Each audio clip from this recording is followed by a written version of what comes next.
he asked would I come down to Dublin to meet him, and I said, who are you? Well, what do you want to meet me for? And he said, I've got a great project. I think you'd do very well if you saw it. I said, listen, I haven't time. You didn't give me any notice. No, I can't go to Dublin to meet you. What's it about anyway? And he says it's about Forex. And I said, no, definitely not interested. I don't understand that. Don't talk to me. The following day he rang me again. He said, you know what? What if I drove from Dublin to Northern Ireland? Would you meet me for a coffee? I really think you should do. And because he said that, I said, you know what? I'll certainly meet you, no guarantee. So I met him in Newry at the Canal Court Hotel. I stayed with him for 3 or 4 hours. He showed this to me. I couldn't make sense, probably like you are sitting there at the moment. But I spent this last 10 weeks studying it, talking to the owners, talking to top distributors, checking out the system, checking out the software, checking out the guarantees, checking out the warranties, doing all of that. I've done all of that, and now I'm ready to get started with this business. And this is what's happening this last few months. I mean, last night in London, this is on fire in London last night. But the guy that showed it to me is the master distributor, Mr. Rick Rowberry. And I want to tell you briefly what I know about this gentleman. This gentleman has just finished building a ski resort for $21 million. He's in conventional business. He's done so many things in conventional business. He's made millions and upon millions. A very, very wealthy gentleman. And what he did is he was hired by this company to put together a compensation plan. We haven't even talked about how we make money from building the business. We're only talking about our product makes our customers money. I haven't showed you how you can make money for finding customers. That's phenomenal. This gentleman was hired to do that job.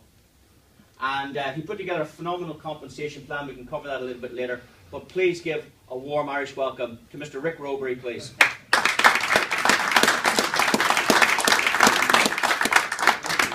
Thanks, Rick. Man, I came up early. How you doing? Everybody says I'm the one with the accent. I don't think so. My grandmother came from Northern Ireland. So there you go. I got some blood in me, right? Listen, it's my pleasure to be here with you. As Hugh Paul says, I've been to 30 countries this year. What I do is I open countries. And they say when he says hire me, nobody paid me. I started off at 22 years old in the financial services business. Made a lot of money over 11 years, developed 22 offices across the United States, had over 20,000 clients. And what I did is I learned how people handle their money. And it was alarming to me, because I saw 90–95% of the people failing financially. So after I retired from that business, and I learned the power, by the way, of residual income. Because when I retired from that business after 11 years, I created a $40,000 a month plus residual income check, and I still get a check today, this many years later. That was 1992. So I learned about residual income. What I do is I put together businesses, I help fund or I coordinate them, whatever it is, I get them up and running, I get a check. I'm absolutely not good at managing things. I'm not. I'm an entrepreneur. I put deals together. And so we did that. I created a company called DataTrack. DataTrack was a financial fitness company, became a big company in America, because I wanted to try to help people be financially fit. The thing is if you don't know what you're doing with your money, no matter how much money you make, you will never have any money. Would you agree? That's how it is. The lottery winners are almost always bankrupt. So financial fitness is a big deal. This is a financial fitness company. You're seeing just a very small, one-dimensional thing of what we do here. We do a full financial fitness package. And because not only do we help you find the money you need, and totally educate you on money, how to handle, what to do, what not to do, but then we give you the vehicle to be able to grow your money, and then we have the tax management systems to help you keep it. Okay? So it's a very important thing. I went from that. I did a lot of real estate and investing, and I did some franchising. But then I actually had some friends that were in the vending business, gumballs. You know, little big gumballs? Y'all remember they had the big globe and then the spiral came down? And the kids would sit there, they put their quarter in. I mean, mom and dad were running out of, in America's quarters, right? Well, I said, why don't we do something? Because I had friends in the business that were doing that, making a fortune. I said, why don't we make something interactive with gumballs? So I said, okay, let's do a gumball pinball game. So we invented a pinball game. It cost me about $300 to make it. We sell it for $1,900. What it was, you put a quarter in, gumball rolled down, you push the button, the flippers. It was sports things, and you would flip the gumball up there, and if it hit a button, it'd give you a second gumball. We sold $18 million of those in 2 years, all over the world. Then I said, why don't we invent, let's keep going with this, why don't we invent something, why don't we invent a vending machine that doesn't have any products, so we get to keep all the money. So we did an aqua splash. It was a water tube that was in McDonald's, Dairy Queens, Burger Kings, Wendy's, all these kind of things, right, sat on the counter. And it had lights and bubbles coming up through it. And there was a thing in the middle with a handle at the top you turn, and it had little pads on it. And you put coins in the top, and as it went down through the water, you try to catch it on little pads. There was a header on top of it. McDonald's said if you catch a quarter on that pad, you get a fry. If you catch a dime on it, you get a pop. A soda. We sold $12 or $13 million of those in 2 years. Now you gotta understand, I sold like 23, 24, something. I can't remember the number. I had a 60% profit margin on a stupid gumball machine, of all things. You know, you talk about technical businesses, all that kind of stuff. And here we have little things like that because you see it's tiny. I had one of the largest satellite dish and DirecTV businesses in the United States. I got in the late 90s, early 2000s. It was just a windfall. We'd go to one county or state fair, and we would generate, you know, $300,000 or $400,000 of profit there just selling these little dishes. By 2003, I'd sold it off to my employees, and the timing was gone. You mentioned the ski resort. I love the ski business. I had a partner of mine that had his family owned the mountain for 40 years. But he didn't know what to do with it. So he came to me and said, Rick, you do this kind of stuff, can you help me? So I'm CEO and president, what we did, and partner and owner in the resort. It took 8 years fighting the courts, environmentalists. It took us 4 years to build a resort. And we opened just this last year. It was one of the most profitable resorts in Utah. It's on the Utah-Idaho border in the United States. I entered an oil business 7 years ago, 6, 7 years ago with partners of mine. We had capped wells where they had the dredge heads, only pulled out about 60% of the oil. We have a pump that was designed and created and invented that goes on that capped well that took very little electricity to start and would continually go once it was started, would pull out 100% of the remaining oil, and we revenue shared with the owners of the capped wells with the oil. So we liked oil prices high. When they went down, we didn't make as much money. So when I filled up my car, I wanted them low. When I got a check there, I wanted them high. And that's what we did. My network marketing experience, I had over 500,000 people in my downlines. I've been a master distributor. This is the 4th time. Been retired for a long time. One of the things that I've done, people ask me that know me, what are you doing, Rick? Are you crazy? What are you doing this for? So I literally work 24/7. And those of you that are getting to know me see that. You see, when you get to my age and you've had some successes in business, you start to wonder, isn't there something here I have to offer someone else, you know? You start to get this feeling a little bit. And truthfully, I'm one of the top consultants in the network marketing direct sales business. I've consulted over 15 years with over 40 companies. I've written that many compensation plans for the industries. 4 of them are billion-dollar companies today.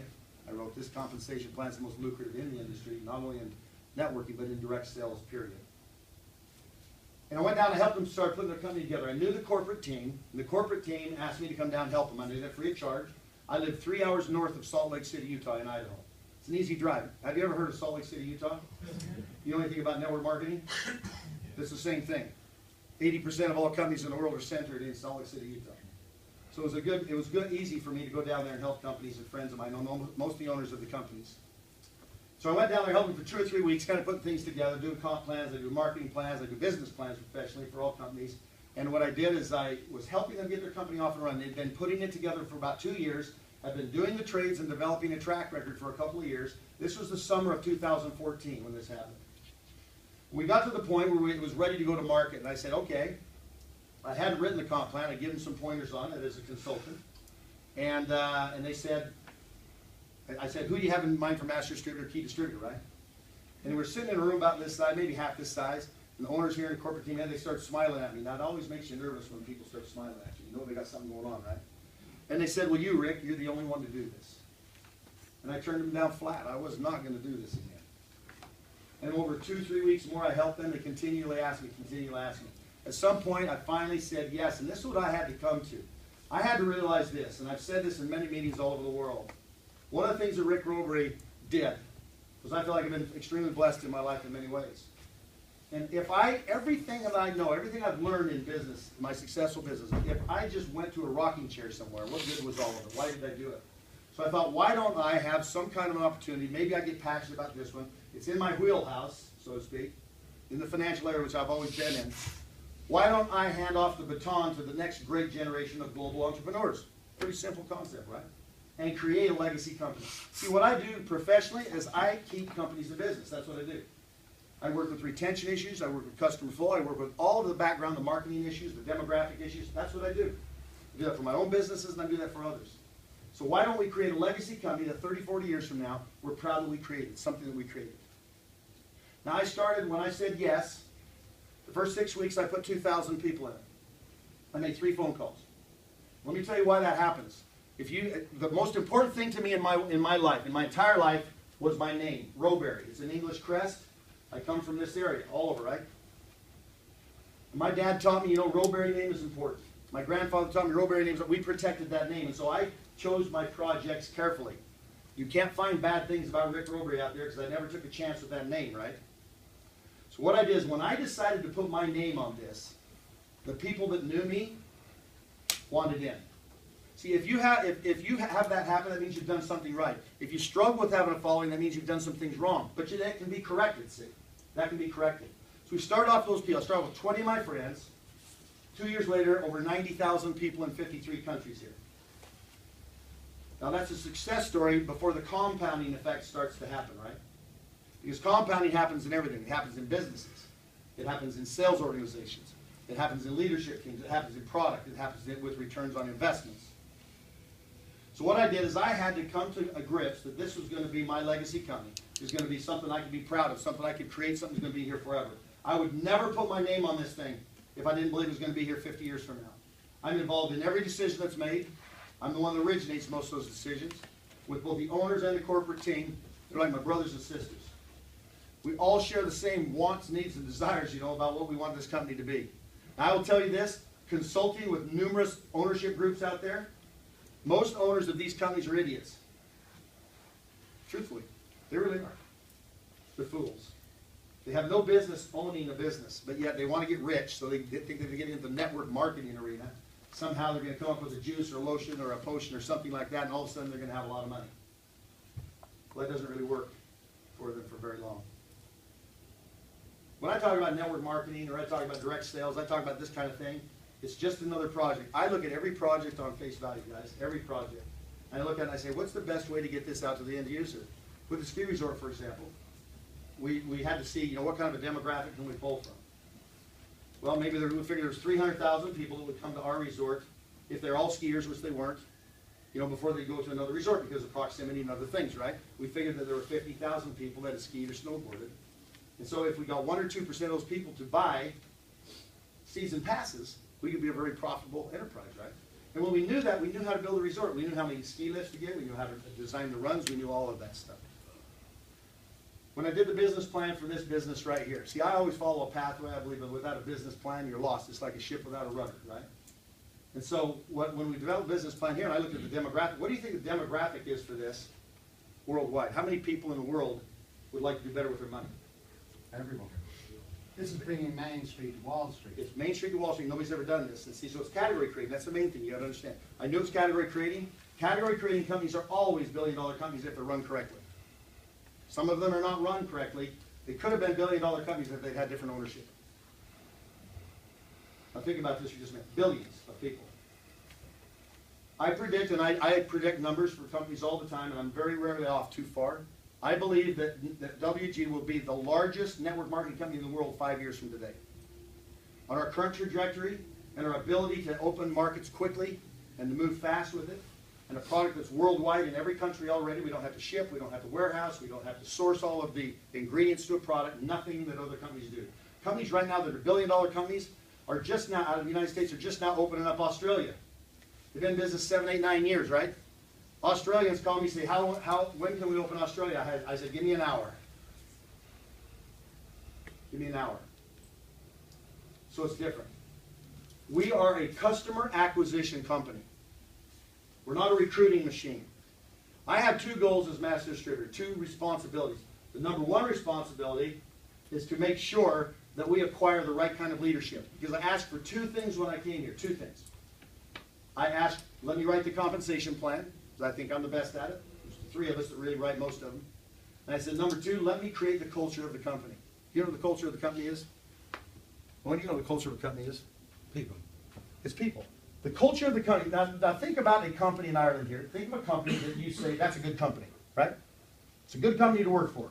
I'd love to have an opportunity to work for that company. You're not talking about pay scale, you're talking about the culture, the way they treat their people. Their general feeling of how they do business, right? The fairness, the honesty, the transparency. So what I did is I created the culture initially, and have duplicated that down through the leaders of honesty, integrity, and transparency. If you have a real project that's real, which I won't be involved in anything else, You can be totally transparent. You can be totally honest. Sometimes the news isn't good. Sometimes the news is good, right? But at least you're telling people the way it is, wouldn't you agree? Don't you think that's important? Especially in business today, it doesn't happen very often, right? That you just tell people the way it is. And they can make their decisions whether they like it or not. My job is to acquire leaders. I would fly to Dublin. I would fly anywhere in the world to meet with one person. I don't have to have a room of people. That's not what I do. I can take one person and turn it into tens of thousands if they're the right person. Because I have the project to do it. All I had to have is the project to do it, see? When you understand what people are doing with their money, my 20,000 clients I had in my financial service days, guys, you got to remember something, okay? That was long enough ago that I've seen what's happened through their lifetime, how they handled the money, and how many of them really had success. Very few did. Yet they all received the right kind of education. But the thing I was missing was giving them the tools, access to it in an affordable way to be able to succeed. Which I told them what they had to do, right? But they didn't have access to what we have. What we do is this. It's really simple. There's a wealth class in the world. The wealth class in the world comprises about 3 to 5% of the people. Those 3 to 5% of people have always done what you're doing. What we're talking about right now, they've always done this. They've always made these kind of returns. I have always had access to this kind of stuff. But you see, no one else has because it's too expensive. Did you know that our algorithm product, which I'll talk about in a minute, which hasn't had, I was wrong on that one losing day. It hasn't had a losing day in 3 years. It's averaged about 4 to 9% a month, that one too. It does 200 to 500 trades a day automatically for you. Not a losing day in 3 years. Think about what that product is. Think how secure you can feel about that. You see, because there's no guarantee of future results for any of us in anything we do. The only way you can judge today what you're going to do is based on track record and everything you make decisions on in your life. Would you agree? Mm-hmm. Because we do not know the future. And so we can't get caught up in this, well, what if it fails? Well, what if it does this? Well, why don't you just not do it then and fail for sure? I've already watched it for 30 years. Some of you in here are already very successful. Some of you are in the wealth class in here. And I'm not trying to offend anyone. Please understand I'm not. But what I'm doing is I'm speaking straight truth. I have watched people suffer that I care about for years and years and years. They get to retirement age, their company let them down, the government let them down, they don't have the retirement they need, now their kids are taking care of them. Is that really where you want to be? Is that really where you want your family to be? You see, if you don't take control of your life, no one else will. Nobody cares about your life but you. So what we do is we empower people. We empower people with the information, we give them the access to it at an affordable rate, and we give them the systems and tools that it takes to be successful without them having to know anything about it. It's called set it and forget it. And let our people do the work. Now let me talk about the $199 a month because I get this. People try to equate, well, when do I cover that $199? Guys, that's a ridiculous concept. Now think about this. I had all the traders in the room with me. You understand how much people pay to have access to this stuff? Tens upon hundreds of thousands of dollars just to have access to something, then they got to do the work. If you're a trader, you know what you spend every year, right? Just for your tools. Now, I had the traders all in the room with me, and I looked down and I said, look, I don't want you guys to work for WG anymore. I want you to work for me. Only me. You go out, you set up all the trades you've got right now, you do everything you do for the company, but I'm the only one you're going to give that information to. How much will you charge me? They kind of looked at me, didn't know how to answer it. And they said, well, Rick, hundreds of thousands a month. I said, why would I pay that when I get the same thing for $199? Am I clearing some heads out there? See, I don't care. That $199 is nothing to be challenged. You know, let me tell you something. And I appreciate and I understand it, but I'm going to do some mentoring right here. See, there are two mindsets in the world out there. There's a saver mindset, there's an investor mindset. 90% of people have never invested before because they've never been given an opportunity to. They would have taken it had they been given the opportunity, but they haven't been. It's the stock market, it's this thing. It's scary, it's complicated, they never get involved, they put their money at the bank, let the bank rob them for life, and they end up with nothing. Isn't that a wonderful life to live? So you have a saver mindset, you have an investor mindset. What we do is we bring the saver mindset. We have a total education package. We have something called WG University that will teach you how to be a trader if you want. A total education course from the best of the best in the world. If you want to trade, we'll teach you to do it. But if you don't want to trade, you don't have to. Isn't that exciting? Think about that. For $199 a month, you refer two people, you don't even pay that? Are you kidding me? Why are we talking about what it costs, guys? Let's get real here. Let's get real. Let's be real about it. If you've been given the opportunity to even come close to the kind of numbers that we've gotten in the past here that Hugh Paul has so eloquently explained to you, if you have that opportunity to do that, how much would you be willing to pay to have it? To have access to it, to not have to educate yourself on it. Do it yourself. Take your time to do it. See, I have a lot of friends that are traders. They sit in the basement, sweaty palms. You guys are traders, you know what I'm talking about, right? I tried to day trade for a while. Oh, and I lasted for about 2 days. And it's not for me. I can't sit in front of a computer screen and trade my own money. I just can't do it. Our owners are the icons of the day trading education industry in America. Icons. 20 years they created the company, Teach Me to Trade. Took it from $10 million to $350 million of revenues in 3 years. You know what those revenues were created from? Students paying between $5,000 and $30,000 just for a course to learn how to trade their own money. We're talking about $199. $30,000. And you know what ended up happening? Over 10%, only 10% of those people ever had any meaningful success. And you know why? Took too much of their time. They're emotionally trading. They couldn't take it. How many of you have ever been to a seminar or that sort of thing, and you bought the books and you bought the tapes, and you got home and you never listened to them again or never read the book, right? I've done it. That's what they saw happening, guys. That's what they saw happening. And it disturbed them because they knew the training was good, but only 10% of people really using it. Only 10%. So they had an aha moment. This is where we come from. They had an aha moment. You know what that was? That aha moment was, well, why don't we just tell them what to do? Revelation time. Why don't we just tell them what to do? They ran a test market with about 5,000 people for 3 years and found that the success rate went to about 75%. This wasn't just an afterthought to start this company, guys. It's been in process for 20 years to come to where we're speaking to you, opening this country today with this room and a few others right now at the very base of what can happen in the UK. And there'll be hundreds of thousands of people here that will be benefiting from our product, and some people are going to be paid huge money to do that. And I'll give you some examples of the income potential here in a second. First of all, we're customer acquisition. But to get customers, we've got to have reps, right? So I've got a kind of a dual purpose out there. So I'm looking for the reps right now to my end. With that, you'll bring tons of customers. Does I make any sense to you guys? I mean, I don't want to come across too hard. I got kind of an American personality, and I don't really know what that means. Everybody tells me. It's another arrogant American, right? That's not it. I'm an Idaho boy. I'm a country boy. I drive a big truck. You know, I've got 4 kids, 7 grandkids, a wife of 30 years. I'm really a basic guy. But one thing I do know is what I'm talking to you about right now as well as anybody out there. I've lived this for 30 years. I finally found a way that my mission, my purpose, and my crusade could be fulfilled. Because I found a way, because of technology, 5 years ago we couldn't have done it. It's all on your smartphone. Let me ask you a question. If I knew a way you could make money right from your smartphone, would you want me to tell you about it or keep it a secret? Now think about this. If you make it on your phone, let's talk about lifestyle. Lifestyle is important, isn't it? How you live your life, what you get to do every day, get up and decide in the morning. Think about this. If your entire financial life is on a phone, where can you be? Anywhere you want to be. So that's the ultimate lifestyle product, isn't it? We couldn't have done this 5 years ago. I go to Costa Rica. 4 young men I've met online. I'd say, I believe in you guys. Here we go. They meet me at a hotel. I had to loan them bus fare to come to my hotel. How old were they? You said it's 22 years old. 21, 22. One of them was 18. They come there within 3 or 4 months. I can't remember the exact time frame. There were 700 people in the most exclusive club in town that you had only booked through the politicians, and all their senators and mayors of that country came up and talked to me. They were all in the meeting from these 4 children. I say children, young men. The first 300 people we brought in Costa Rica, that happened within a couple of months, not one of them had a car. Not one of them. You know what? I saw a mission and a purpose and a crusade there. Dozens of them have bought their cars.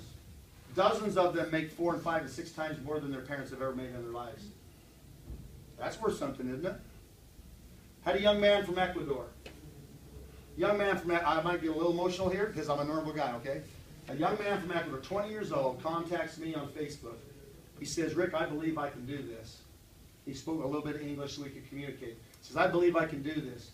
Can you support me? Can you help me? Can you do that? I says, well, let's talk, because Ecuador is that's a different country, all right? poor country.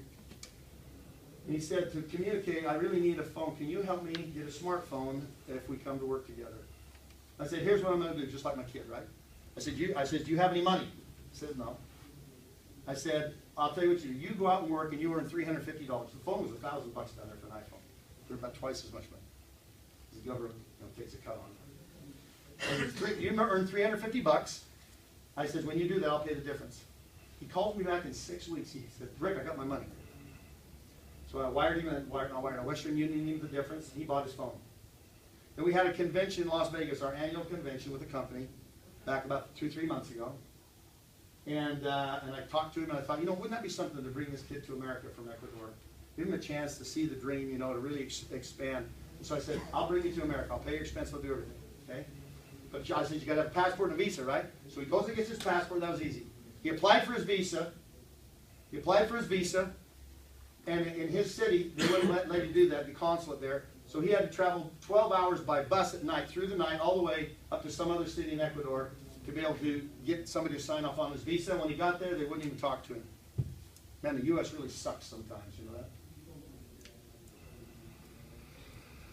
So he turns around to come back.